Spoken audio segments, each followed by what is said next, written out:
Hi, my name is Lynn Alegarbes, and food matters to me because it brings people together and is an undeniable expression of culture, relationship, resilience, and rebellion.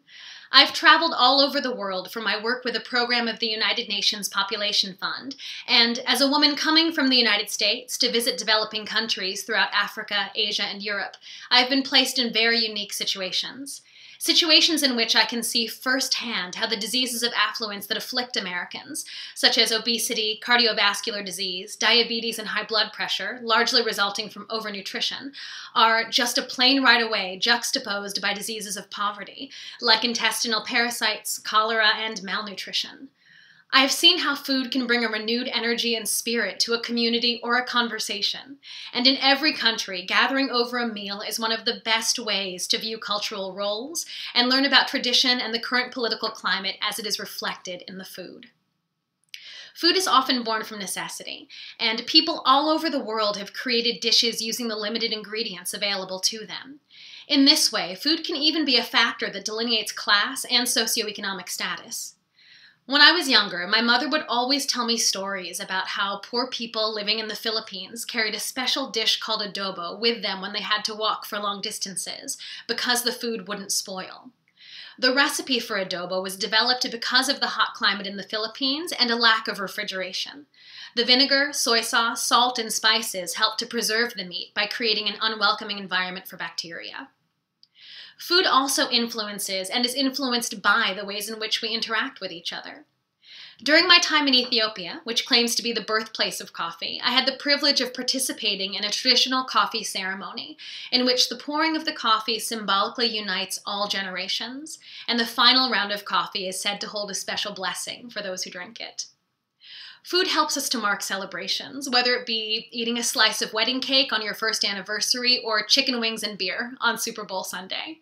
And during my time in France, I learned that food even has the power to influence governments, which is why Napoleon and his successors developed strict criteria for the French baguette after the storming of the Bastille. Whether we are debating the dangers of high fructose corn syrup or deciding whether to drink raw versus pasteurized milk, food is political. Food is volatile. Daniel Webster once said that the coffee house is the headquarters of the revolution, and food has the power to incite this in all of us. For example, millions of people around the world have come together to protest genetically modified foods. A 2005 statement by the Grocery Manufacturers of America estimated that 75% of all processed food in the U.S. contains at least one genetically modified ingredient.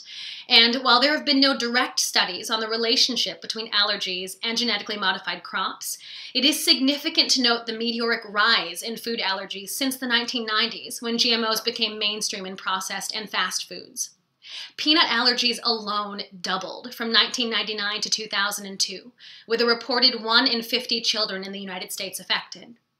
In the decade that followed, while the use of GMOs became widespread in the U.S., 1 out of 17 children developed a food allergy, and emergency rooms across the country reported a 265% increase in patients resulting from a food allergy. Both in my travels and as a student of public health, I have also witnessed how globalization has affected the food industry, which in turn affects the health of families and individuals around the world.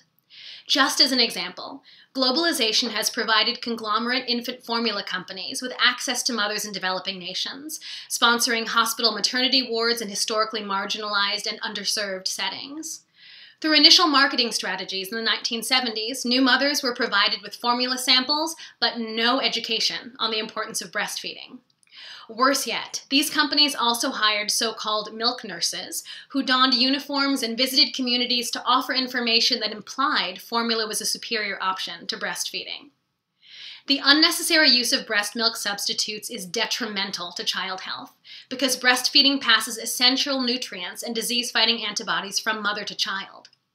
In some instances, infant formula is an appropriate substitute for children who don't have the option to be exclusively breastfed, but proper use of the formula can be a real challenge for communities that lack access to clean water, have low rates of literacy, or have limited income to pay for the formula. I am very interested in investigating these issues and the linkages between food, health, politics, culture, and the ways in which these constructs affect how we live our lives, no matter where we are in the world.